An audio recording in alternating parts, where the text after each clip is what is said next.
এরপরে আমরা কাজ ক্ষমতা ও শক্তি অর্থাৎ চতুর্থ অধ্যায়ের যে প্রশ্নে প্রবেশ করেছি। এখানে নিচে কোন সূত্র থেকে কাজ পরিমাপ করা যায়? কাজ পরিমাপ করা যায় এখানে ডাব্লিউ সমান এফ এস, ডাব্লিউ সমান পিটি, ডাব্লিউ সমান এমজিএইচ অর্থাৎ 1, 2 ও 3।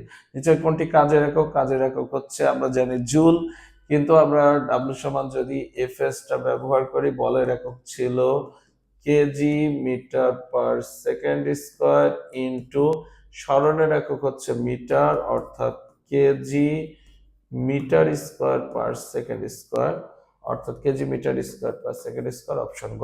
70 কেজি ভরের এক ব্যক্তি 200 মিটার উচ্চ পাহাড়ে আরোহণ করলেন, তিনি কত কাজ করবেন? এখানে জি এর মান 9.8। আমরা এখানে ডাব্লিউ সমান এমজিএইচ এই অভিকর্ষজ বল কর্তৃকৃত কাজ ধরি। এম 70 কেজি, জি 9.8, আর তিনি 200 মিটার পাহাড়ে আরোহণ করলেন। আমরা এটা ক্যালকুলেটরে দ্রুত গুণ করে ফেলি। 9.8 ইন্টু 200 আমাদের আসছে 1.37 into 10 to the power 5। 1.37 into 10 to the power 5।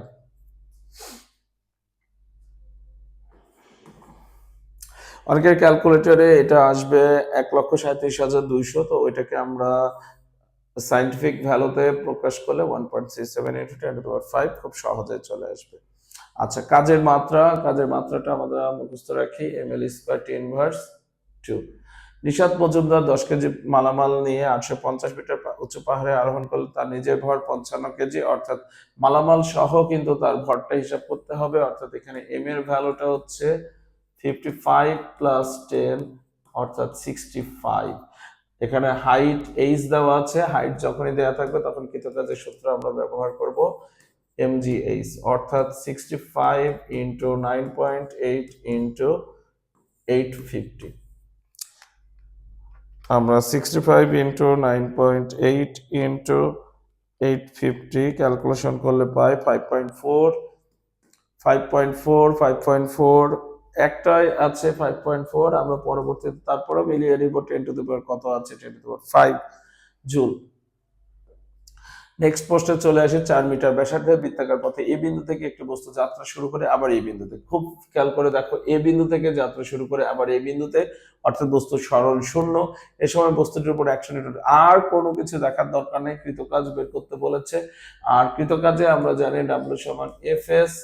এখানে সরণ যেহেতু শূন্য, তার মানে কৃতকাজ 0 জুল। আর কোনো কিছু দিয়ে মাথার মধ্যে প্যারা নেওয়ার দরকার নেই। নিচের কোন রাশিগুলোর মাত্রা ও একক অভিন্ন? কাজ ও শক্তি। কাজ ও শক্তি, এটা মাত্রা হচ্ছে মাত্রা ও একক অভিন্ন। মেঝে হতে ডাস্টার উপরে ওঠানো হলে কোন বলের বিরুদ্ধে কাজ করা হয়? অভিকর্ষজ বল। আচ্ছা, একটি 50 কেজি ভরের বস্তু 10 মিটার পার সেকেন্ড বেগে চলছে। বল প্রয়োগ করে বস্তুটির বেগ 5 সেকেন্ডে 20 মিটার পার সেকেন্ড করা হলো। এই সময়ে বস্তুটি 75 মিটার পথ অতিক্রম করলে বল প্রয়োগে কি পরিমাণ কাজ হবে? আচ্ছা, বল প্রয়োগে কি পরিমাণ কাজ হবে? তাহলে ডাব্লিউ সমান এফ এস। এখানে এস দেওয়া আছে কিন্তু আমাদের এফ দেওয়া নাই। তাহলে আমরা যদি এখন এফটা নির্ণয় করতে হয়, আমাদের ত্বরণ নির্ণয় করে নিতে হবে। ত্বরণ নির্ণয় করে নিই। সর্বপ্রথম ত্বরণ এ সমান শেষ বেগ এটা ভি, এটা সময় টি, এটা আদি বেগ ইউ, এটা ভর এম। তাহলে আমরা এটা বের করি। শেষ বেগ হচ্ছে 20 মাইনাস আদি বেগ হচ্ছে 10, সময় হচ্ছে 5। আমরা ক্যালকুলেশন করলে এটা পাই হচ্ছে 10, 10 ভাগ 5, এটা 2 পাই। তাহলে এফ সমান এম এ, এম এর মান 50, ত্বরণের মান 2, এফ এর মান পেলাম 100। এবার ডাব্লিউ বের করি। এফ এস 100, সরণ হচ্ছে 75, তাহলে 7500 জুল।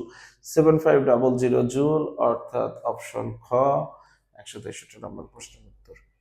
নেক্সট হচ্ছে শক্তির মাত্রা। নিচের কোনটি কাজের মাত্রা দেখেছিলাম? ml স্কয়ার টি ইনভার্স 2। শক্তির মাত্রা হচ্ছে ml স্কয়ার টি ইনভার্স 2। 10 কেজি ভরের একটি বস্তু 10 মিটার পার সেকেন্ড বেগে একটি স্প্রিং এর উপর পড়লো। স্প্রিং ধ্রুবক 1 লক্ষ জুল পার মিটার স্কয়ার হলে সেটি কতটুকু সংকুচিত হবে? আচ্ছা, এখানে স্প্রিং ধ্রুবক দেওয়া আছে, আমার কথা হচ্ছে এখানে ভর দেওয়া আছে, এখানে বেগ দেওয়া আছে। এখানে স্প্রিং ধ্রুবক কে দেওয়া আছে।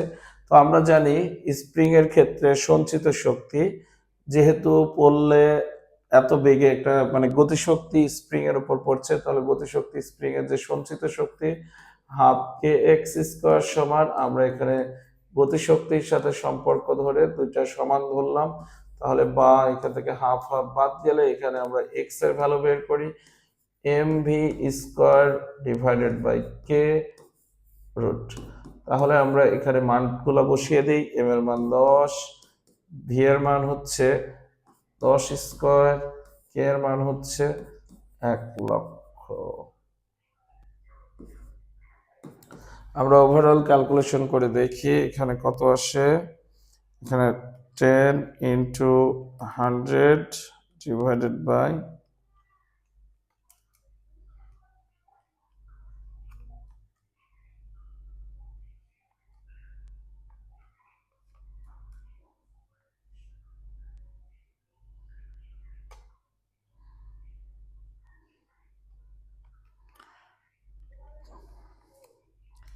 10 into 100 divided by 4, এটা আসে রুট আনসার, ম্যাথে রুট আসে কেন,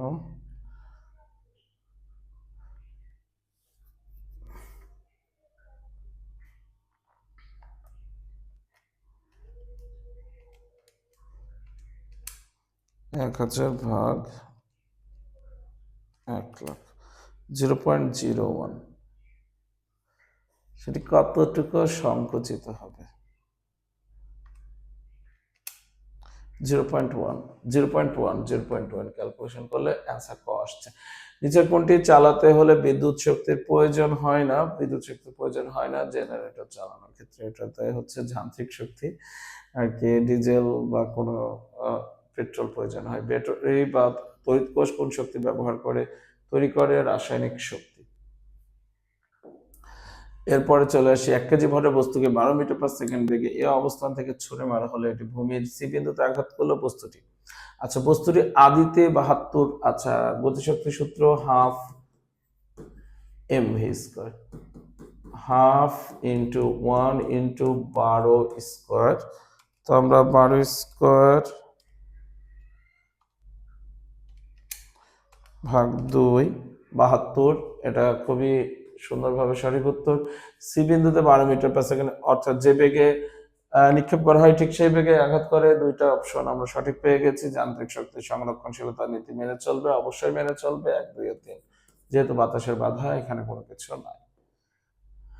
লাকড়ি, খড়কুটো এসবের সাধারণ নাম কি? এগুলোর সাধারণ নাম হচ্ছে বায়োমাস। ফসিল পোড়ালে কোন গ্যাস তৈরি হয়? কার্বন ডাই অক্সাইড গ্যাস তৈরি হয়। বায়োমাস শক্তির উৎস সূর্য তো কখনোই হবে না, তাহলে সঠিক উত্তর 2 ও 3।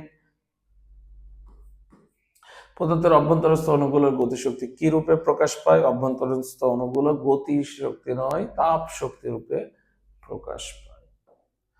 এরপরে চলে আসে গতিশক্তি 9 গুণ হলে বস্তুর বেগ কত হবে? গতিশক্তি যদি 9 গুণ হয় তাহলে বস্তুর বেগ, গতিশক্তির সাথে বেগের সম্পর্ক হচ্ছে বর্গের সমানুপাতিক।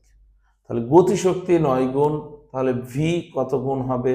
ভি এর ক্ষেত্রে আমরা দেখতে পাচ্ছি তাহলে নিশ্চয় ভি সমানুপাতিক কত? √T, অর্থাৎ এটা 9 গুণ হইলে বেগ হবে হচ্ছে 9 এর বর্গমূল। 9 এর বর্গমূল মানে হচ্ছে অ্যান্সার হচ্ছে 3 গুণ। 5 কেজি ভরের একটি বস্তুকে 50 মিটার পার সেকেন্ড বেগে খাড়া উপরের দিকে ছড়ে দিলে সর্বোচ্চ উচ্চতায় এর যান্ত্রিক শক্তি কত হবে? আচ্ছা, 5 কেজি ভরের একটি বস্তুকে, এটা নিক্ষিপ্ত বস্তু, আমরা জানি নিক্ষিপ্ত বস্তুর ক্ষেত্রে শুরুতে যতটুকু যান্ত্রিক শক্তি থাকবে সর্বোচ্চ উচ্চতায়ও ততটুকুই যান্ত্রিক শক্তি থাকবে। তো শুরুতে আমরা জানি বস্তুর বিভব শক্তি 0 থাকে আর গতিশক্তি সম্পূর্ণ থাকে। তাহলে যান্ত্রিক শক্তি আমরা ই সমান শুরুটা যদি আমরা ধরে নিই, শুরুটা ধরলে টি প্লাস ভি, ভি এর মান তো 0 আর টি এর মান হচ্ছে হাফ ইন্টু এম এর মান কত 5 ইন্টু 50 স্কোয়ার প্লাস ভি এর মান 0। শুরুতেও যা থাকবে সর্বোচ্চ উচ্চতায়ও তাই থাকবে, এই জন্য আমি শুরুটা দিয়ে করলাম, তোমরা তোমাদের মতো শেষেরটা দিয়েও করতে পারো। 6250, 6250 জুল, এটা আমার সঠিক উত্তর। শক্তির সবচেয়ে সাধারণ রূপ নিচের কোনটি? যান্ত্রিক শক্তি। নিচের কোন সম্পর্কটি সঠিক? আমরা একটু আগে লিখেছিলাম, দেখো গতিশক্তির ক্ষেত্রে টি সমানুপাতিক ভি স্কয়ার, তার মানে এই সম্পর্কটা সঠিক। সঠিক উত্তর হচ্ছে গ। আচ্ছা, এম ভরের একটা বস্তু 20 মিটার, 30 মিটার, 40 মিটার, 50 মিটার উপরে রাখা হলে কোন অবস্থান থেকে বস্তুটি ছেড়ে দিলে গতিশক্তি সবচেয়ে বেশি হবে? সবচেয়ে উঁচু থেকে ফেললে বেগও বেশি হবে, অর্থাৎ 50 মিটার। 3 কেজি ও 9 কেজি ভরের গতিশীল বস্তুর বেগের অনুপাত কত হলে বস্তু দুটির গতিশক্তি কি হবে? সমান হবে। আচ্ছা, এখানে দুইটা বস্তুর গতিশক্তি যদি সমান হয়, তাহলে আমরা এখন হিসাব করি। টি সমান, একটা হচ্ছে হাফ m1 v1 স্কয়ার, আরেকটার ক্ষেত্রেও আমরা টি সমান ধরি হাফ m2 v2 স্কয়ার।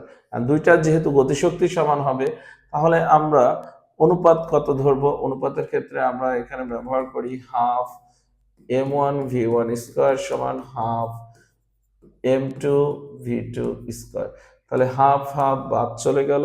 এখন এখানে ভর দেওয়া আছে, আমরা বেগের অনুপাত করব, তাহলে v1 বাই v2, আমি এটাকে একবারে হোল স্কয়ার লিখলাম, তাহলে m2 বাই m1। m2 এর মানটা কত? 9, m1 এর মানটা 3, তার মানে 3 ভাগ 3 ইকুয়াল 3। তাহলে আমরা পেলাম অর্থাৎ v1 বাই v2 সমান √3। তো √3 অর্থাৎ v1:v2 সমান হচ্ছে √3:1, √3:1 অর্থাৎ হচ্ছে খ নাম্বার সঠিক উত্তর। এরপরে আসো 179 নম্বর প্রশ্ন। 500 কেজি ভরের একটি বস্তু 20 মিটার পার সেকেন্ড বেগে চলছে। বস্তুটিতে 0.5 মিটার পার সেকেন্ড মন্দন সৃষ্টি করলে 10 সেকেন্ড পরে এর গতিশক্তি কত হবে? এখন মন্দন সৃষ্টি করা হয়েছে, আমরা গতিশক্তি বের করার জন্য আমাদের বেগ দরকার আছে, অর্থাৎ এত বেগে চলছিল, এত 10 সেকেন্ড পর, তাহলে 10 সেকেন্ড পর বেগের মানটা আমরা বের করে ফেলি। ইউ মাইনাস এটি, যেহেতু মন্দন আছে, আচ্ছা মাইনাস এটি ব্যবহার করলাম। ইউ এর মান 20 মাইনাস এ হচ্ছে 0.5 গুণ 10। আগে আমরা বেগ বের করে নিই, তাহলে 20 মাইনাস 0.5 ইন্টু 10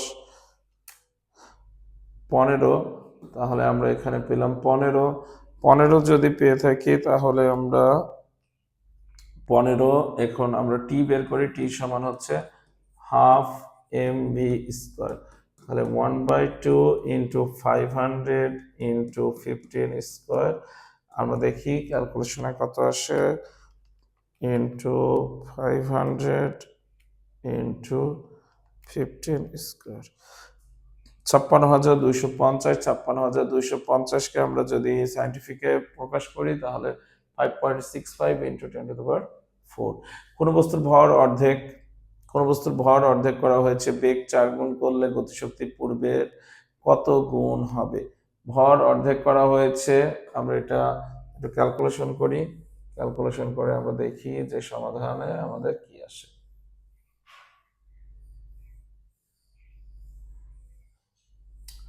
তাহলে আমরা একটা কাজ করি, এখানে আমরা লেখার সময় একটু অনুপাত আকারে লিখি। পূর্বের গতি কত হবে? আমরা আগে টি2 লিখলাম, এটা টি1 লিখলাম, তাহলে টি2 এর ক্ষেত্রে হাফ আমরা m2 লিখলাম, v2 লিখলাম হোল স্কয়ার, এটা half m1 v1 whole square. আচ্ছা, হাফ হাফ বাদ দিয়ে দিলাম। m2 এখন বেগ m কত করা হয়েছে? অর্ধেক করা হয়েছে, তাহলে আগেরটা অর্ধেক m1/2 ইন্টু v2 কত করা হয়েছে? বেগ 4 গুণ করা হয়েছে, অর্থাৎ 4v1 তার whole square divided by m1 v1 square. তাহলে আমরা এখানে পেলাম কত? m1/2 into 16 v1 whole square divided by m1 v1 square. তাহলে v1 m1 v1 কেটে গেলে 2 দিয়ে 16কে কাটলে 8, তাহলে 8, আর অতএব টি2 সমান 8 ইন্টু টি1, অর্থাৎ পূর্বের গতিশক্তির 8 গুণ হয়ে যাবে। পূর্বের গতিশক্তির 8 গুণ অর্থাৎ 180 নম্বর প্রশ্নের উত্তর গ। এরপরে চলে আসি হচ্ছে পরবর্তী প্রশ্নে। পরবর্তী প্রশ্নটা হচ্ছে 181 নম্বর প্রশ্ন, লেখচিত্রে কোন অংশে গতিশক্তি স্থির থাকবে? গতিশক্তি স্থির থাকার অর্থ হচ্ছে বেগের মানের কোনো পরিবর্তন হচ্ছে না। তো আমরা দেখতে পাচ্ছি এই জায়গায় বেগের মান, যেহেতু এটা বেগ বনাম সময় লেখচিত্র, এখানে বেগের মান পরিবর্তন হয়েছে। এবি অংশে কোনো বেগের পরিবর্তন হয়নি, আবার এখানে হ্রাস পেয়েছে। আবার সিডি অংশে বেগের মানের কোনো পরিবর্তন হয়নি, ডি অংশে পরিবর্তন হয়েছে, অর্থাৎ এবি আর সিডি। এখন আমরা অপশনে দেখি এবি ও সিডি আছে কিনা। অবশ্যই আছে এবি ও সিডি অংশে। ওকে, এবার 182 নম্বর প্রশ্ন, 50 গ্রাম ভরের একটি বস্তুকে 10 জুল গতিশক্তিতে খাড়া উপরের দিকে নিক্ষেপ করা হয়, বস্তুটি কত বেগে উপরের দিকে নিক্ষেপ করা হয়েছিল? আচ্ছা, তো এখানে গতিশক্তি দেওয়া আছে, আমরা সূত্র জানি কত বেগে নিক্ষেপ করা হয়েছিল। এখানে টি সমান হাফ mv স্কয়ার, অর্থাৎ আমরা এখানে বেগ বের করব v সমান 2t ডিভাইডেড বাই m, এটা রুট, আমরা 2 ইন্টু t এর মান 10, m এর মান হচ্ছে 50 গ্রাম, 50 মানে হচ্ছে 10 টু দি পাওয়ার মাইনাস 3, আমরা এটাকে রুট করে দিই। তাহলে 2 ইন্টু 10, এখানে 5 into 10 to the power minus 3,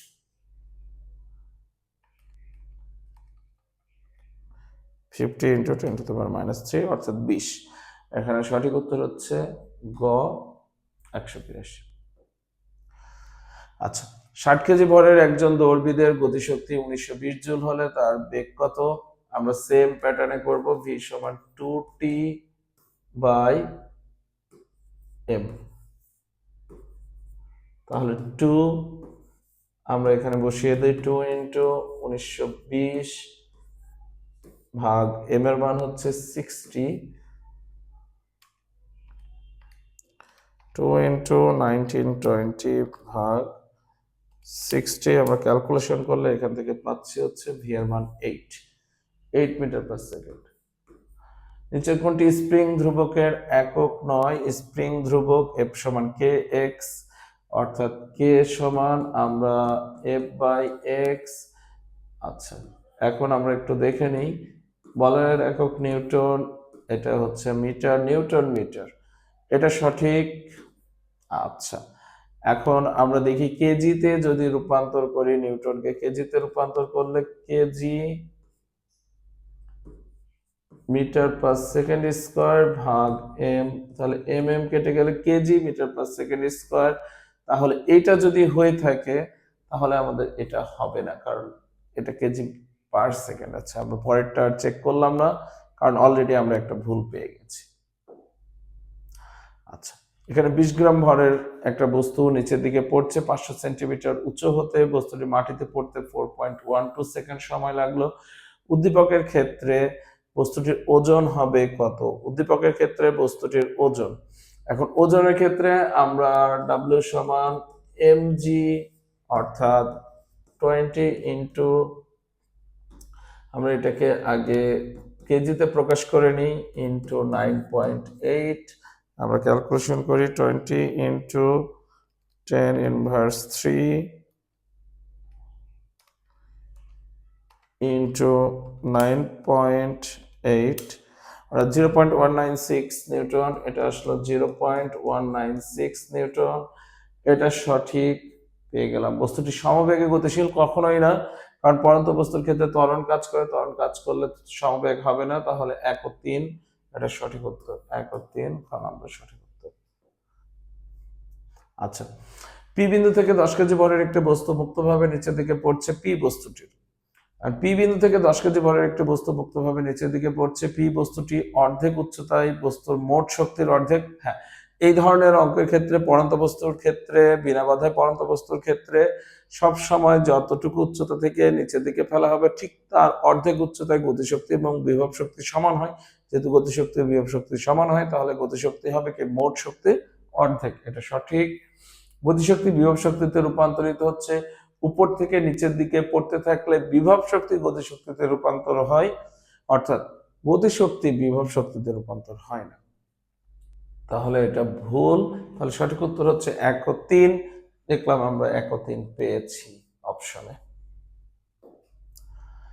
একটি বস্তু 20 মিটার উচ্চতা থেকে ভূমিতে পড়লো, পড়ন্ত অবস্থায় ভূমি হতে 5 মিটার উচ্চতায় বিভব শক্তি ও গতিশক্তির অনুপাত নির্ণয় করো। আচ্ছা, বিভব শক্তি ও গতিশক্তির 5 মিটার উঁচুতে বিভব শক্তি 20 মিটার উচ্চতা থেকে পড়লো, তাহলে এই ক্ষেত্রে আমরা বিভব শক্তি ভি, গতিশক্তি টি, তাহলে বিভব শক্তির ক্ষেত্রে আমরা ব্যবহার করি এম জি ইন্টু 5, আর তাহলে গতিশক্তির ক্ষেত্রে আমরা ব্যবহার করব, এই যে এটা মনে রাখবা, এম জি ইন্টু 15। তাহলে এমজি কেটে গেলে 5/15, এটা হচ্ছে 3, অর্থাৎ ভি ইস টু টি সমান 1:3।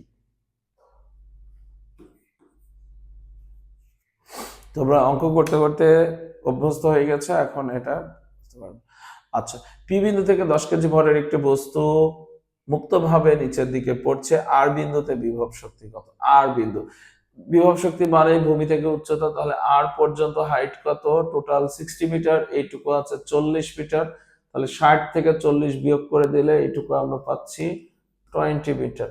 তাহলে বিভব শক্তি মানে এম হচ্ছে 10, জি হচ্ছে 9.8 ইন্টু 20, তাহলে 10 ইন্টু 9.8 ইন্টু 20, এটার উত্তর হচ্ছে 1960 জুল 188 পাউন্ড। নিচের কোনটি অনবায়নযোগ্য শক্তি, যেটাকে আবার পুনরায় ব্যবহার করা যায় না, এটা হচ্ছে নিউক্লিয়ার শক্তি। নিচের কোনটি নবায়নযোগ্য শক্তির উৎস, নবায়ন মানে বারবার ব্যবহার করা যাবে, সেটা হচ্ছে বায়োমাস, ডিজেল, মিথেন, কয়লা, এগুলো হচ্ছে অনবায়ন। নবায়নযোগ্য শক্তির উৎস কোনটি? জিওথার্মাল। তারপর নিউক্লিয়ার বিদ্যুৎ কেন্দ্রে 235 ইউরেনিয়ামকে জ্বালানি হিসেবে ব্যবহার করা হয়। হ্যাঁ, এটা করা হয়। নিউক্লিয়ার ফিউশন বিক্রিয়া সংঘটিত হয় না, ফিশন বিক্রিয়া সংঘটিত হয়, এটা ভুল, তার মানে সঠিক উত্তর হচ্ছে 1 ও 3।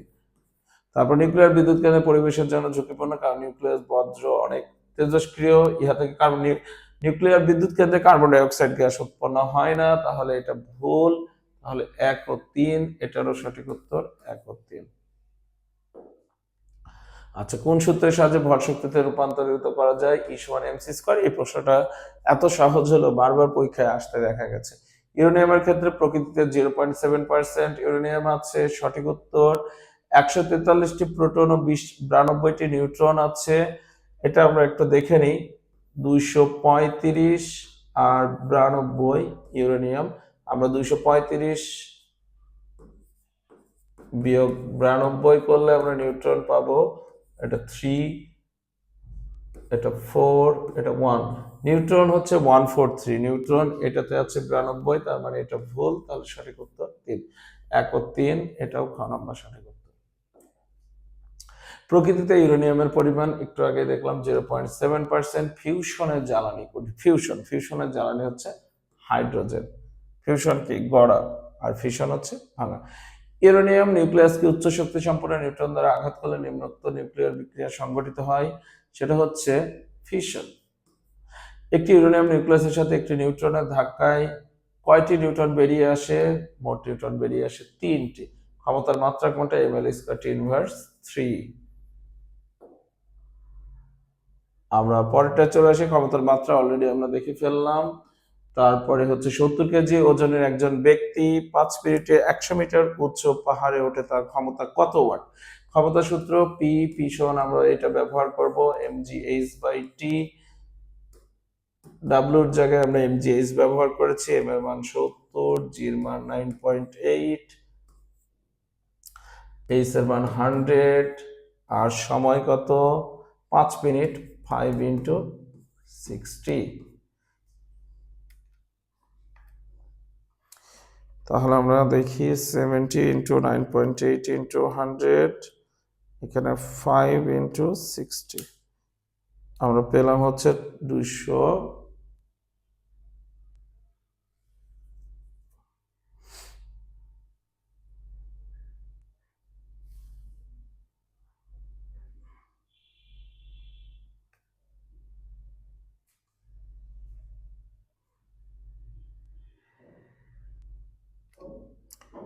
সত্তর কেজি ভর 9.8 ইন্টু 100 মিটার উচ্চ ভাগ দিব 300, 228, এখানে 228.67, এই যে গ নম্বর উত্তর।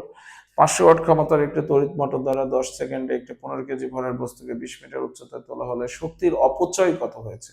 আচ্ছা, 500 ওয়াট ক্ষমতা, এখানে 10 সেকেন্ডে, তাহলে তার কার্যকর ক্ষমতা কত আর লব্ধ কার্যকর ক্ষমতা? তো এখানে লব্ধ কার্যকর শক্তিটা আগে আমরা বের করি। লব্ধ কার্যকর শক্তি আমরা ধরে নিলাম, শক্তি যেহেতু লব্ধ কার্যকর শক্তি, এটা আমরা E1 ধরি, মানে প্রদত্ত শক্তিটা আমরা যদি পিটি, তাহলে টি হচ্ছে 500 ইন্টু 10, অর্থাৎ 5000 জুল। আর তোমার হচ্ছে এখানে কতটুকু শক্তির কাজ হয়েছে, ইটু হচ্ছে এমজিএইচ, এম এর মান হচ্ছে 9.8, সরি, এম এর মান হচ্ছে 15 ইন্টু 9.8,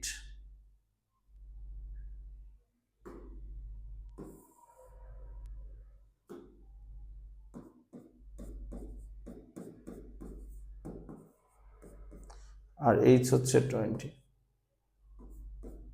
তাহলে আমরা দেখছি 15 ইন্টু 9.8 ইন্টু 20, 2940। তাহলে আমাদের অপচয়কৃত শক্তি দেওয়া হয়েছিল 5000 বিয়োগ 2940, অর্থাৎ আমরা বিয়োগ করে দিই 5000 বিয়োগ 2940, 2060। তাহলে অপচয় হয়েছে 2060, অর্থাৎ প্রশ্নের উত্তর। এরপরে চলে আসি, 40 কেজি ভরের একটি বালক 12 সেকেন্ডে 6 মিটারের উচ্চতার ক্ষমতা P MGH 40 into 9.8 into 6 divided by 12, 40 into 9.8 into 6 ভাগ 12, 196, তার ক্ষমতা হচ্ছে 196। এরপরে আসে হচ্ছে 100 কেজি ভরের একটি বস্তুকে 15 সেকেন্ডে 20 মিটার উপরে উঠানো হলে তার পরিমাণ কত হবে? এখানে কৃতকাজ কতটুকু করছে এমজিএইচ, আমরা দেখে নিই। এমজিএইচ অর্থাৎ এক নাম্বারটা আমরা 100 কেজি ভর, 100 ইন্টু 9.8 ইন্টু এইচ হচ্ছে 20, 9.8 ইন্টু 120, 19,600, এটা সঠিক। 98 নিউটন বল, 98 নিউটন বল হয় কিনা 100 গুণ 9.8, 980, তার মানে এটা ভুল আছে, তাহলে সঠিক উত্তর হবে 1 ও 3। আমরা দেখলাম না, 1 ও 3। নিচের কোনটি বল ও বেগের গুণফল? বল ও বেগের গুণফল হচ্ছে ক্ষমতা। ক্ষমতার একটা সূত্র আছে, P সমান F ইন্টু ভি। তাহলে এটা কি? বল ও বেগের গুণফল। আচ্ছা, এক অশ্ব ক্ষমতা হচ্ছে 746 ওয়াট। একটি পেট্রোল ইঞ্জিন প্রতি মিনিটে 3000 জুল শক্তি উৎপাদন করে, এর ক্ষমতা কত হর্স পাওয়ার? প্রতি মিনিটে, 1 মিনিটে। তাহলে আমরা ক্ষমতার জন্য যে সূত্র ব্যবহার করবো, এটা হচ্ছে P সমান W বাই টি। তাহলে W কত? 3000 ভাগ 60, 3000 ভাগ 60, 50, এটা হচ্ছে 50 কিসে আসলো? 50 ওয়াট। 50কে আমরা ভাগ দেব 746 দ্বারা, 0.067 হর্স পাওয়ার। এটা আমরা কত দিয়ে ভাগ দেব? 50 ভাগ 746 হর্স পাওয়ারের জন্য, যেটা ক্ষেত্রে আসবে 0.067 এইচপি, হর্স পাওয়ার। আচ্ছা, একটি বৈদ্যুতিক মোটরের সাহায্যে 50 নিউটন ওজনের একটি বস্তুকে ভূপৃষ্ঠ থেকে 5 মিটার উপরে উঠতে 400 জুল শক্তি সরবরাহ করতে হয়, লব্ধ কার্যকর শক্তি কত? 400 জুল। তাহলে আমরা দেখি কতটুকু শক্তি সরবরাহ করা লাগে।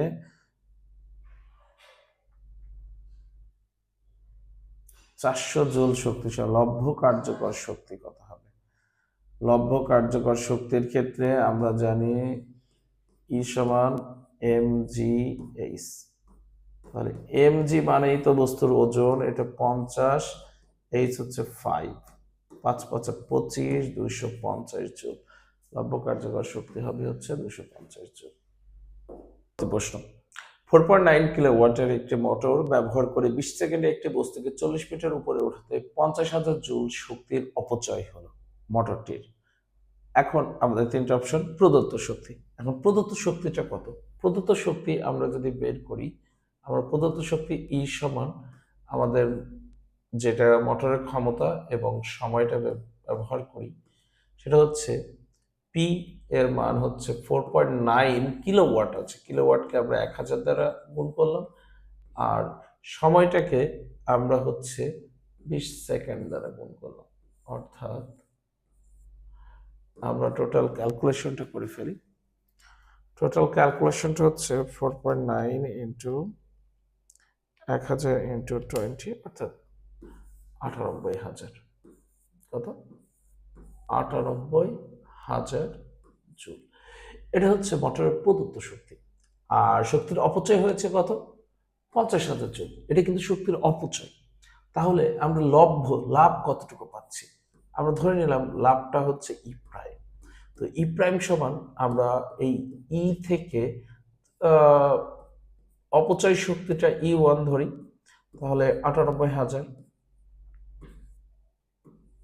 98,000 মাইনাস E1টা হচ্ছে 50,000, অর্থাৎ 48,000 জুল।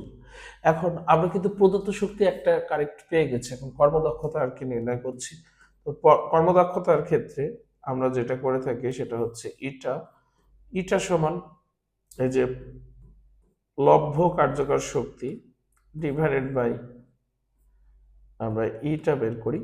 ই প্রাইমটা হচ্ছে 48,000 ভাগ 98,000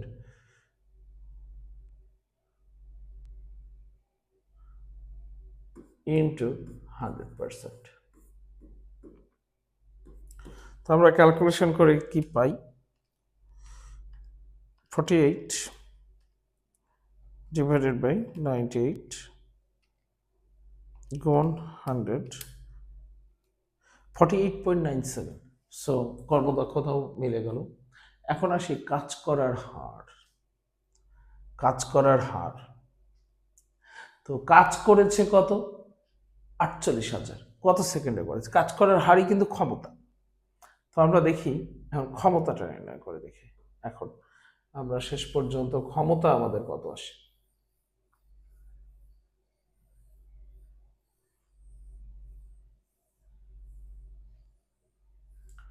তাহলে ক্ষমতা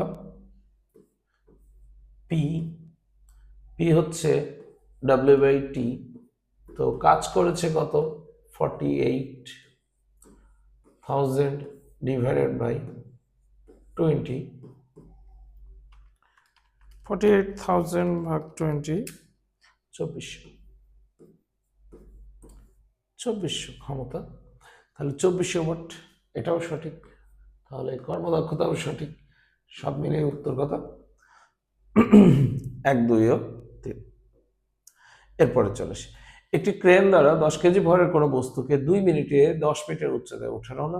জি এর মান 9.8 দেওয়া আছে। আচ্ছা, কাজ ঋণাত্মক, যেহেতু উপরের দিকে ওঠাইছে ঋণাত্মক। বিভব শক্তির সূত্র কি? V equal mgh। এম এর মান 10, জি এর মান 9.8, এইচ এর মান 10।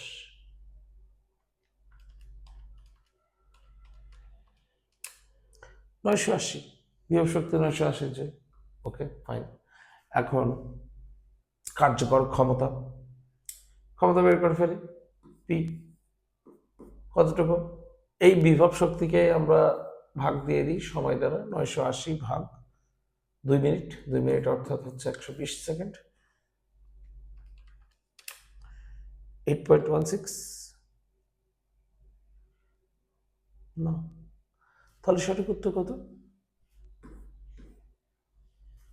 8.16। তাহলে সঠিক উত্তর হচ্ছে 1 ও 2। তারপরের প্রশ্নটা, 4.9 কিলোওয়াটের একটি মোটর ব্যবহার করে 20 সেকেন্ড একটি বস্তুকে 40 মিটার উপরে ওঠাতে 50,000 জুল শক্তির অপচয় হলো। বস্তুটির ভর কত? এখন বস্তুর ভর নির্ণয় করার জন্য আমরা যে সূত্র জানি, সেক্ষেত্রে এখানে অপচয়কৃত শক্তি দেওয়া আছে, আর 20 সেকেন্ডের বস্তুটার ক্ষেত্রে আমাদের কার্যকর শক্তিটা যদি আমরা বের করি, কার্যকর শক্তি বের করলে আমরা বস্তুর ভর নির্ণয় করতে পারবো। বস্তুর ভর হচ্ছে mgh থেকে আমরা বের করব। তো এখন আমরা যে কাজটা করব সেটা হচ্ছে আমরা যেটা লব্ধ কার্যকর শক্তি, আমি একবারে লিখি তোমাদের জন্য বাংলায়।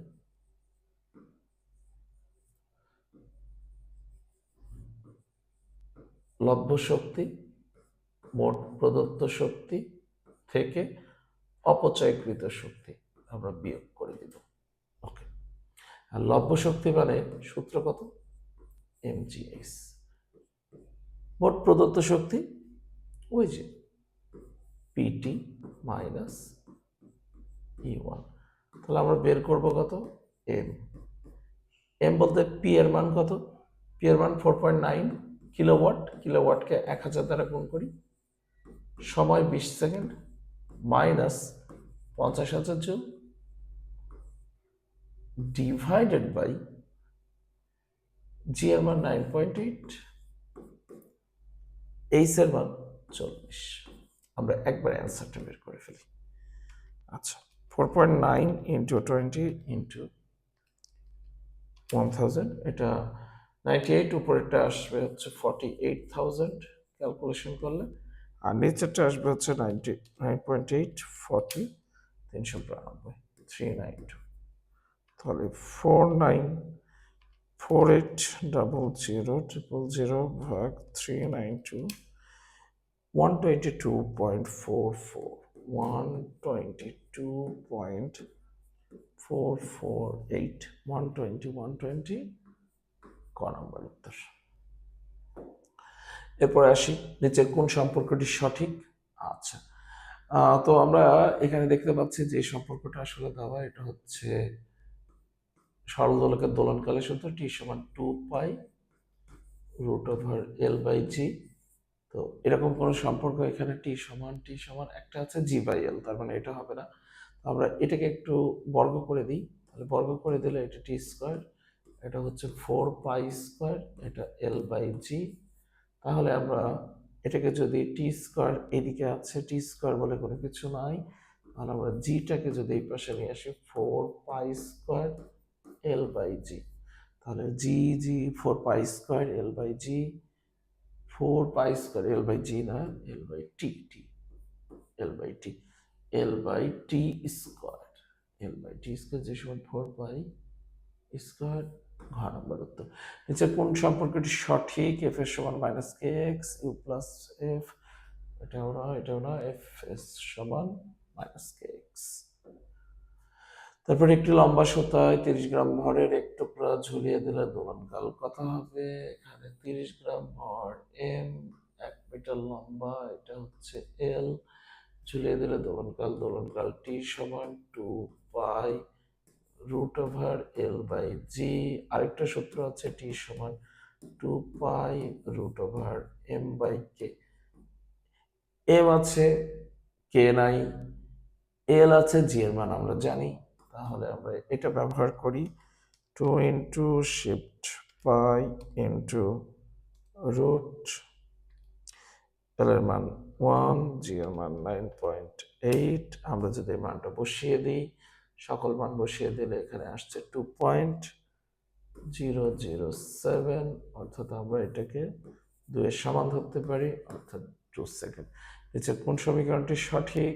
নিচের সমীকরণটি সঠিক হচ্ছে জি সমান 4π² L/t²।